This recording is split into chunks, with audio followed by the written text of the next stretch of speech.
$7,380. That's what one seat is going for right now for the World Cup final this Sunday at MetLife Stadium. One seat. For one game. Before we dive in, I need to be clear, I am not a financial advisor. This video is for educational purposes only. Investing involves risk, so always do your own research before making any financial decisions. Spain just won the 2026 World Cup. That's the headline everyone's got right now. Here's the headline nobody's talking about. FIFA is on track to make somewhere around actually, let me say that number properly. $8.9 billion running this tournament, and the 11 US host cities that made it all possible. They're staring at a combined shortfall of up to $250 million.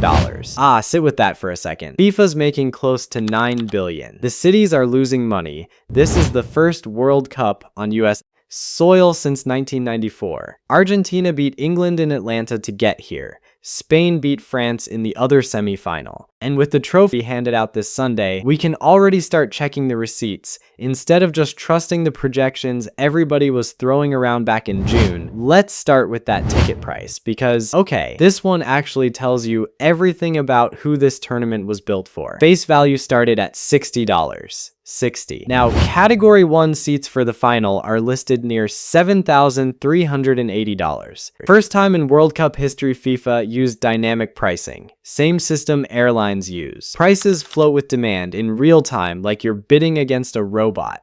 So who actually sat in those seats all tournament long? Regular fans who'd been saving up for a weekend out, or corporate hospitality packages and resellers running bots at 2 in the morning? You already know the answer. Here's a paragraph I want you to actually sit with. Hotels in some Mexican host cities spiked nearly 1,000% before the tournament even started. That's the number everyone quoted back in June. But going in isn't the same as coming out. A mid-tournament survey already found 80% of US hoteliers reporting bookings below their own forecasts. 65 to 70% of them blaming visa barriers and geopolitical tension for scaring off international visitors. So that hotel gold rush story that got sold to host cities before a single ball got kicked, it didn't fully show up. And if you were ever thinking about renting your spare room out the next time some huge event lands near you, this is exactly why you check real occupancy numbers, not headline projections,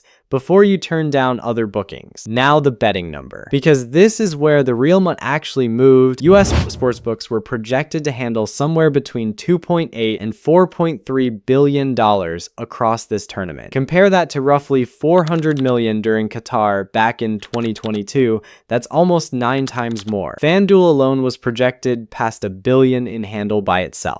Here's my honest question for you. If you've put money down on this tournament, do you still feel good about that bet? Not the fantasy version where it hits, the real one. Because sportsbooks aren't built to make you rich. They're built to win over time. And if you're already carrying a credit card balance, or your credit limit's tapped out from some car repair you didn't see coming, this is exactly the kind of fun spending that turns into real debt real fast. Now, the part of this story that actually matters most, the part almost nobody's going to circle back to, for the first time ever, FIFA is running this tournament directly. Not through local organizing committees that share the upside and the risk, like it's worked for decades. FIFA kept the media rights, the sponsorships, the ticketing, the hospitality, the merchandise. Host cities covered security, transportation, logistics. One economist called it a franchise model. Cities as franchisees paying to run the business. FIFA as the franchisor keeping basically all the receipts, nearly $9 billion for FIFA. Up to $250 million in losses for the cities that actually hosted it. Is that the whole picture though? Oh no. And I want to be fair here, because there's a real bull case too. Projections for total North American GDP impact ranged from $40 billion all the way to $80 billion. Atlanta alone was looking at roughly $1 billion in regional impact just from hosting 8 matches, including that semifinal. New York and New Jersey, hosting Sunday's final, are projected at the single highest impact of any market, north of $3 billion.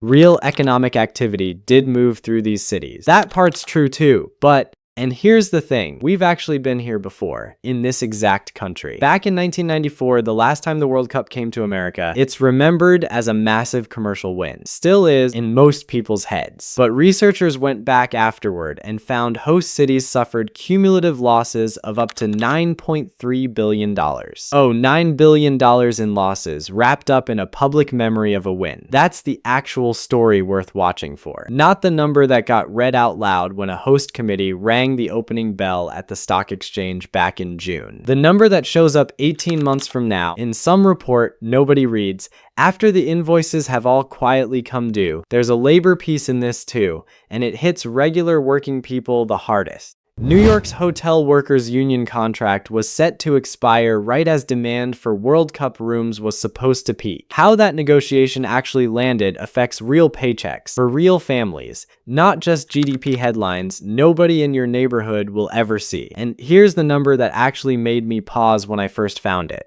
Uber and Lyft projected ride demand jumping 3 to 4 times normal levels in host cities on match days. Wow, if you drive for a living or you're doing it as a side hustle, trying to dig out from under some debt, this could genuinely be one of the better earning windows of your entire year. A real tangible upside for regular people, not FIFA.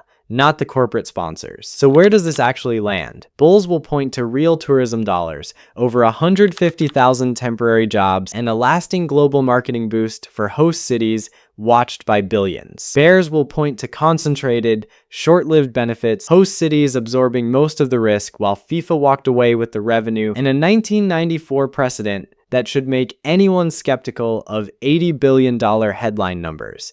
Both of those things can be true at once. That's genuinely the whole point of thinking like an investor instead of a fan, even before the final whistle's blown. I'm not going to sit here and tell you whether this World Cup is good or bad for the economy, because honestly, that depends entirely on your zip code. Whether you're a hotel worker, an Uber driver, a small business owner near a fan zone, or a city taxpayer who'll be covering security costs long after that trophy's already back in a case somewhere. What I'd actually encourage you to do is pull the thread yourself. Look up what your city, or the nearest host city, actually reported in tax revenue and hotel occupancy now that the numbers are real instead of projected. Read a filing if your city issued bonds for stadium upgrade. Figure out where the real risk landed before you decide who actually won this World Cup off the field, because we don't have to wait 6 months to find out. The receipts are already coming in. We just have to go read them.